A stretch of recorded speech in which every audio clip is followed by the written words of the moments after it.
Boa tarde, são 13 horas e 45 minutos. Eu sou a Renata Cordeiro e este é o Câmara Rio Notícias, primeira edição.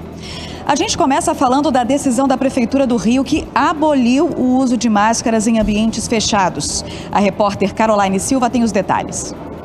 A decisão já vale a partir de hoje. A medida foi anunciada pelo prefeito Eduardo Paes após uma reunião com o Comitê Científico da Prefeitura. Segundo o secretário municipal de saúde, Daniel Sorães, a exigência do passaporte vacinal será mantida até pelo menos o final de março. O painel Rio Covid-19 indica que esse ano já morreram 1.245 pessoas na capital e 55 estão internadas. Para justificar o cancelamento das máscaras, o secretário disse que a cidade tem uma taxa de transmissão de 0,3, a menor desde o começo da pandemia. E o percentual de positividade dos testes é menor que 5%. E o secretário municipal de Educação, Renan Ferreirinha, reforçou a importância da vacinação das crianças entre 5 e 11 anos. A Prefeitura do Rio já vacinou 63 mil estudantes nesta faixa etária durante a campanha Vacina na Escola. O intuito é muito simples. Se a família não pode levar a criança por qualquer motivo até um posto de vacinação, a vacina vai até a escola. E com a autorização da família, a criança pode ser vacinada. Todas as escolas do Rio, com crianças entre 5 e 11 anos de idade, estarão recebendo profissionais da saúde que vão vacinar as crianças nas escolas, tornando esse processo o mais simples e ágil possível. Nós queremos aumentar muito o índice de vacinação na cidade do Rio de Janeiro. E já conseguimos, com 3 semanas desse programa, vacinar 63 mil crianças através do Vacina na Escola. A gente queria aqui fazer um pedido a todos os responsáveis para levar suas crianças até o dia da vacinação nas suas respectivas escolas ou permitir, através da autorização que a gente manda por escrito, que seu filho e sua filha possam ser vacinados. Além da Covid-19, a tuberculose também preocupa as autoridades da área de saúde aqui no Rio. O número de casos da doença no estado é o dobro em relação ao resto do país. Para conter a escalada da tuberculose, os vereadores cariocas aprovaram em segunda discussão uma lei que institui a política de controle e eliminação da doença aqui na capital fluminense. Alexandra descobriu que tinha contraído o vírus da Covid logo no início da pandemia. Fiquei acamada durante 15 dias, sem olfato, sem paladar, garganta inflamada e sentindo muitos tremores, sentia uma coisa que parecia que eu ia desfalecer. Como se não bastasse, meses depois, ela recebeu outro diagnóstico preocupante: tuberculose. A tuberculose me deixou muito debilitada também. Eu tive calafrio, febre, perda de apetite, tive que me isolar, me isolei na Covid e me isolei na tuberculose. Casos como o da Alexandra são mais comuns aqui no Rio de Janeiro do que a gente pode imaginar. O estado apresenta números assustadores relacionados à doença. Os números são vergonhosos aqui para o estado do Rio de Janeiro e para o município do Rio de Janeiro. Para vocês terem uma noção clara e rápida disso, a incidência, que é o número de casos novos por ano, no Brasil é de 32 casos, ou seja, no Brasil, 32 casos a cada 100 mil habitantes têm tuberculose durante o ano. No estado do Rio de Janeiro, esse número é o dobro, são 60.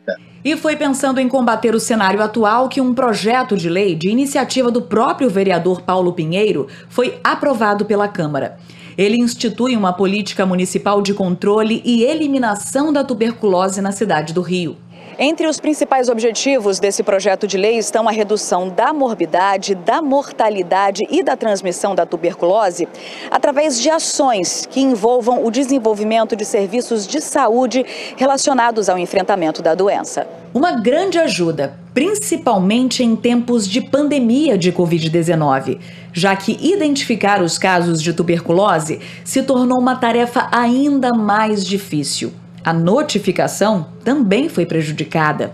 Mas a doença tem características diferentes do vírus da Covid e é preciso ficar atento a certos sintomas. Tosse, febre vespertina, emagrecimento e, acima de tudo, pode passar desapercebida no contexto de pacientes que tenham Covid e ficado com a sequela da Covid. Por isso que é importante reforçar o alerta para que todos estejamos atentos. Tanto aqueles que atendem os pacientes, quanto aqueles que ditam as leis e as normas em nosso país. é preciso manter uma atenção especial às doenças respiratórias e, sobretudo, à tuberculose, que nunca esteve controlada em nosso país. A Câmara Municipal do Rio tem mais 4 comissões especiais. Elas foram constituídas através de resoluções promulgadas pelo presidente do Parlamento Carioca, o vereador Carlo Caiado. Uma delas é a Comissão Especial para acompanhar e analisar a habitação e o direito à moradia adequada na cidade. A outra é a Comissão Especial para estudar e acompanhar a conjuntura da população em situação de rua. Uma outra comissão especial para acompanhar a execução do programa Zona Oeste Mais Saneamento e os serviços de tratamento, coleta e ampliação da rede de esgoto de Campo Grande e Guaratiba. E ainda a Comissão Especial de Acompanhamento dos Imóveis Públicos Municipais. O Parlamento Carioca aprovou uma lei que cria o Programa de Combate ao Assédio Sexual no Transporte Coletivo. 8 entre 10 mulheres brasileiras já sofreram algum tipo de violência em ônibus, trem ou metrô, segundo uma pesquisa realizada pelo Instituto Patrícia Galvão, uma ONG de São Paulo, no ano de 2019. Entre as medidas propostas pela lei está a instalação de câmeras com sistema GPS para registrar o flagrante do crime. Era para ser apenas um deslocamento de um ponto ao outro da cidade, mas Tamires precisou agir rápido. A nutricionista de 29 anos estava em um ônibus quando foi vítima de assédio sexual. O que você está fazendo? O que você está fazendo? Mesmo com o veículo vazio, um homem sentou ao lado da jovem e, em seguida, mostrou a genitália. Tamires, que já teve aulas de jiu-jitsu, imobilizou o agressor e chamou a polícia. O caso, que viralizou e ganhou repercussão, está longe de ser exceção. Situações como essa são recorrentes em transportes públicos. Eu pego 3 conduções, né, para vir trabalhar e cada dia é uma situação muito chata. Fora que também pela rua aqui, pela Cinelândia, que também é muito perigoso. Fingir que está cheio e querer tocar em você, essas situações acontecem. Essa semana mesmo aconteceu comigo. Andar de transporte público é uma situação comum no dia a dia dos cariocas, mas por vezes não é seguro a todos. Uma pesquisa apontou que 8 em cada 10 mulheres já sofreram algum tipo de violência em deslocamentos urbanos. Das entrevistadas, 69% ouviram comentários inconvenientes e 31% sofreram algum tipo de importunação sexual. Eu acho que a mulher sempre sente uma insegurança no transporte público, seja lá qual for, ou trem, ou ônibus, ou metrô. É sempre meio constrangedor às vezes, dependendo da situação.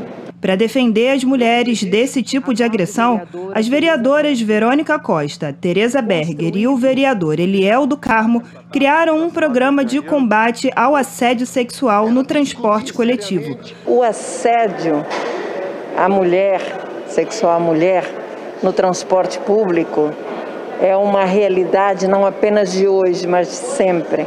Então acho que fazer campanhas, o poder público, criar campanhas contra este assédio, de proteção à mulher, claro, todas as campanhas são muito bem-vindas, especialmente esta.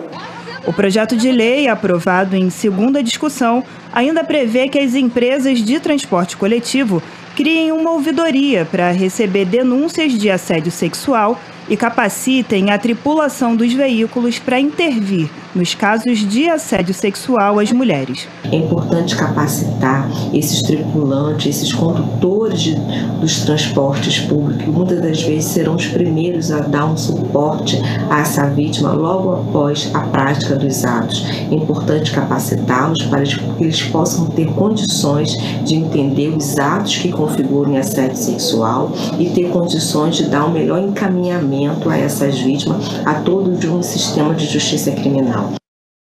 E a primeira edição do Câmara Rio Notícias termina aqui. Outras informações em câmara.rio, nas nossas redes sociais em @CâmaraRio e às 19h40 na segunda edição do Câmara Rio Notícias com a Ingrid Bart. Obrigada pela companhia. Até amanhã.